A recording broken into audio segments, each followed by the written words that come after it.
સમાચારોની શરૂઆત કરીએ મહત્વપૂર્ણ સમાચાર। જ્ઞાન પ્રસાદ સ્વામીનો વિવાદિત પ્રવચનનો વિડીયો વાયરલ થઈ રહ્યો છે। સુરતના અમરોલી ખાતે સભામાં વિવાદિત પ્રવચન આપ્યું। સ્વામીએ કરેલા નિવેદનથી જલારામ બાપાના ભાવિકોમાં રોષ પ્રવર્તી રહ્યો છે। જલારામ બાપાએ ગુણાતીત સ્વામી પાસે આશીર્વાદ લીધાનો દાવો કરવામાં આવ્યો।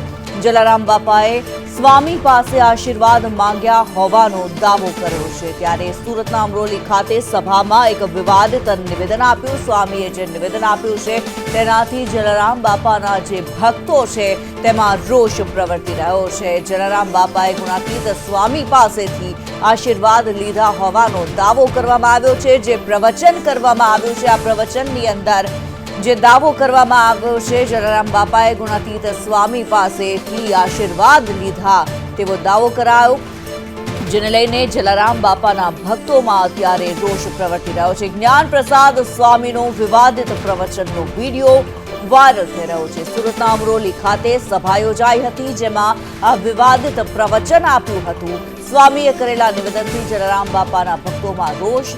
સ્વામીએ જે નિવેદન કર્યું છે જલારામ બાપા ગુણાતીત સ્વામીના આશીર્વાદ લીધા હોવાની વાત જે કરવામાં આવી છે તેને લઈને જલારામ બાપાના ભક્તોમાં અત્યારે રોષ પ્રવર્તી રહ્યો છે।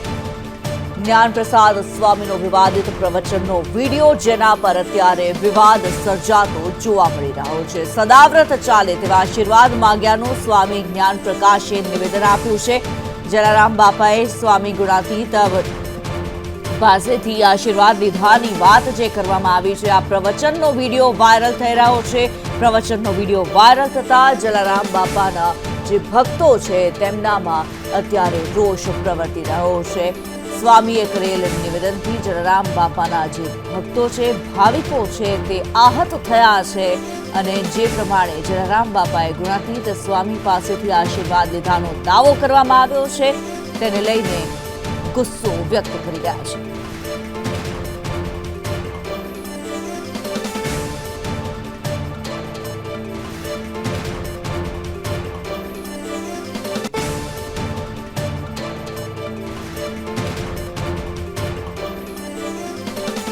ત્યારે અત્યારે અમારી સાથે દેવનાથ બાપુ જોડાયેલા છે, આ સાથે જ જ્યોતિનાથ મહારાજ પણ અમારી સાથે જોડાયેલા છે। આ બંનેનું સ્વાગત સંદેશ ન્યૂઝમાં। જે પ્રમાણે વિડીયો વાયરલ થઈ રહ્યો છે જ્ઞાન પ્રસાદ સ્વામી ફરી એકવાર એક નિવેદન આપવામાં આવ્યું છે।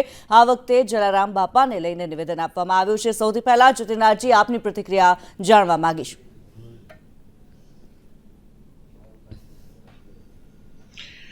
બેઝિકલી આ લોકોની જે પ્રમાણેની પ્રવૃત્તિ છે સતત ગુરુજનોના કે ભગવાનોના અપમાન કરવાની વાતો છે। ભોજારામ બાપુના શિષ્ય જલારામ બાપુ એમણે કદી પોતે ભગવાન બનવાની કોશિશ નથી કરી કે આવી વાતો નથી કરી, વાહિયાત વાતો ક્યાંય પણ આવો ઉલ્લેખ પણ નથી જોવા મળતો। અને આવી વાહિયાત વાતો કરીને હનુમાનજીનું અપમાન કરે, હનુમાનજી એમની સેવા કરી હતી, શિવજી એમની સેવા કરી હતી, આવી વાર્તાઓ ઊભી કરી સમાજને ગુમરાહ કરે ને સનાતનની મૂળભૂત પ્રણાલીઓને નુકસાન કરે છે। આવા લોકોને ક્યાંય પણ સમાજે સાંખી લેવાની જરૂર નથી। હવે આનો બહિષ્કાર કરવો એ જ ઉકેલ છે, કારણ કે આ બધા જ એકબીજાને ખો આપે કે અમે નહોતી બોલ્યા, અમે નહોતા બોલ્યા, પણ બધા જ એકબીજા સાથે મળી અને એક સુઆયોજિત કાવતરા સ્વરૂપે પોતાને સનાતનના કેવડાવી અને સનાતનના દેવતાઓ, કારણ કે રામજીના આશીર્વાદથી ચાલતી આ પરંપરા છે, તે રામજીના અપમાન કરે છે, જલારામ બાપાનું અપમાન કરે છે, ભોજારામ બાપુનું અપમાન કરે છે અને સમગ્ર સમાજમાં આજે ઉશ્કેરાટની લાગણી જણાવે છે। બિલકુલ જ્યોતિનાથજી, અહીંયા અટકાવવા માંગીશ આપને। ગુણાતીત સ્વામીના આશીર્વાદ લીધાનું જે પ્રવચન કરવામાં આવ્યું છે ત્યારે દેવનાથ બાપુ પણ અમારી સાથે જોડાયેલા છે। આપને પાસેથી જાણવા માંગીશ જે પ્રમાણે આ જ્ઞાન પ્રસાદ સ્વામી દ્વારા પ્રવચન આપવામાં આવ્યું છે, વારંવાર ધર્મ પર પ્રહાર શા માટે? પોતાના ધર્મને ચડિયાતો બતાવવા માટે થઈને શા માટે આવા પ્રકારના પ્રવચનો આપવા પડે તે અત્યારે સવાલ થાય।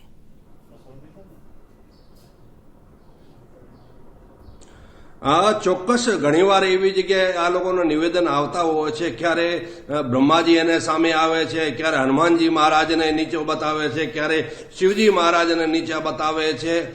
પોતાની લીટી લાંબી કરવા માટે આવા બધા ભ્રમ ફેલાતા હોય છે। તમારી લીટી લાંબી કરો, કોઈને વાંધો નથી ને કોઈને વાંધો પણ હોવો ન જોઈએ, પણ તમે કોકના ઓલાના બતાવીને પોતાનો સર્વશ્રેષ્ઠ છે અને સર્વોપરી છે બતાવવાનો જ વાંધો ત્યાં છે. અને રહી જલારામ બાપાની વાત ક્યાં છે? એ પ્રભુ શ્રી રામને માનવા વાળા, ટુકડો ત્યાં હરી ઢુકડો હંમેશા માટે હરિહરની વાત કહેવા વાળા. ભાઈ તમારે તો ત્યાં વીઆઈપી હોય તો કદાચ અંદર રોટલો મળી શકે. નાનો મોટો ગરીબ માણસ હોય તો તમારે ત્યાં ક્યાં રોટલો મળે છે? તમારે ક્યાં રોટલો આપવામાં નથી આવતો. તમે તો વીવીઆઈપી નો જોતા હતા. આ તો વીરપુર છે જલારામ બાપાનો. ત્યાં ગરીબો હોય અમીર હોય ગમે તે હોય 24 કલાક માટે એનો હરિહર ચાલુ છે. તો તમારો ક્યાં મેળ નથી બેસતો. તમે વાતો કરો ભલે કરો પણ થોડો ઘણો ક્યાં મેળ તો બેસવો જોઈએ. મેળ વગરની આવી વાયોત વાતો લઈને સમાજને તમે ભરમાવા નીકળ્યા છો. અરે થોડી બહુ તમારા અંદર કઈ શરમ જેવી વાત છે તો કઈ વિચારીને વાત કર્યા કરો. કઈ લોજિક વાળી વાત કર્યા છો. વગર લોજિકની તમે વાતો કરતા હો છો. એટલે આ સમાજને આવા લોકોને દૂર કરવા જરૂરી છે. આવા વાહિયાત વાતો વાળા સમાજની અંદર ભ્રમ ફેલાવવા વાળા લોકોને સમાજનો બહિષ્કાર, સમાજને આવા લોકોનો બહિષ્કાર કરવો જરૂરી છે. આ ક્યાં નીકળી પડ્યા છે? કોની વાતો ક્યાં તમે ચોંટાડવા માંગો છો? અરે ક્યાં જલારામ બાપાને ક્યાં તમારા કોઈ મેળ નથી, ક્યાં ઇતિહાસ નથી. અને કોઈ ચીજની સમકક્ષોને એની વાત કરવી તો વ્યાજબી છે. તમારા અને જલારામ બાપાનો ક્યાં સમકક્ષતા નથી બેસતી. એક લેવલ તો હોવો જોઈએ. લેવલ વગરની તમે વાતો કરો છો. એટલે મારો માનવો છે કે આવા લોકોને જડબા તોડ જવાબ આપવો જરૂરી છે. ને આ લોકોને જરૂર પૂછવો જોઈએ. હું સમાજને નિવેદન કરું છું કે આ લોકોને પૂછે કે તમે અમને પુરાવો આપો. કઈ જગ્યાએ છે આવો પુરાવો? કે તમારે ચોપડાની અંદર તમે જો દોરી નાખ્યા, તમે છાપી નાખ્યા, એ સત્ય છે? તમે તો વૈદોની વાતો તમારા અંદર છાપી નાખી છે જી કે સ્વામિનારાયણ ભગવાન તો અહીંયા એવો કરી ગયા છે, અમારા ફલાણા સ્વામી આવો કરી ગયા છે. જેની જો ટાઈમ નથી, હજારો વર્ષોની વાતોને તમે આજની વાત બતાવીને તમારા સાથે જોડવાનો પ્રયાસ કરો છો. એટલે આ નિંદનીય છે. સમાજ તોડવાની વાત છે. હિન્દુ સમાજ તોડવાની વાત છે. આ લોકો સનાતનના કોઈ ટેકેદાર નથી. સમાજ સનાતન ધર્મને તોડવાનો પ્રયાસ કરી રહ્યા છે. બિલકુલ. જ્યોતિનાથ મહારાજ, આપને પૂછવા માંગીશ, શું સનાતન ધર્મને વામણો પુરવાર કરવાની આ કોશિશ નથી?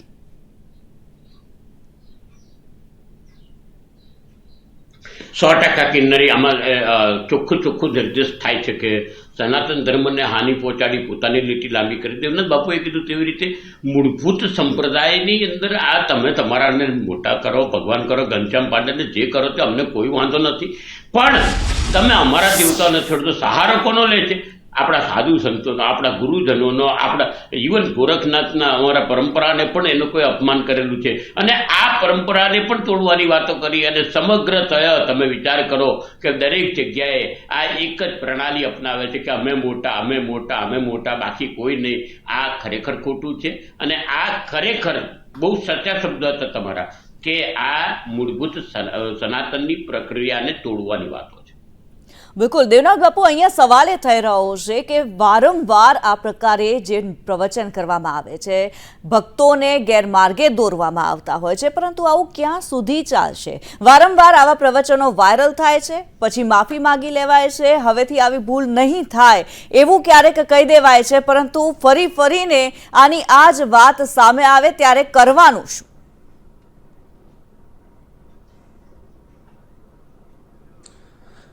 ચોક્કસ બેન, આ એક વાત સમજવા જેવી છે. સમજવા જેવી એ છે કે એકવાર કોઈ પણ ભૂલ થઈ હોય તો આપણે સમજી જાય કે ભાઈ એકવાર ભૂલ થઈ, બીજી વાર નહીં થાય. કોઈ બી ચીજને વારંવાર કરતા હોય છે તો આપણે એ સમજી લેવાનું છે કે એક આ સમજી સોચી રણનીતિ છે અને રણનીતિ પ્રમાણે કામ થઈ રહ્યો છે.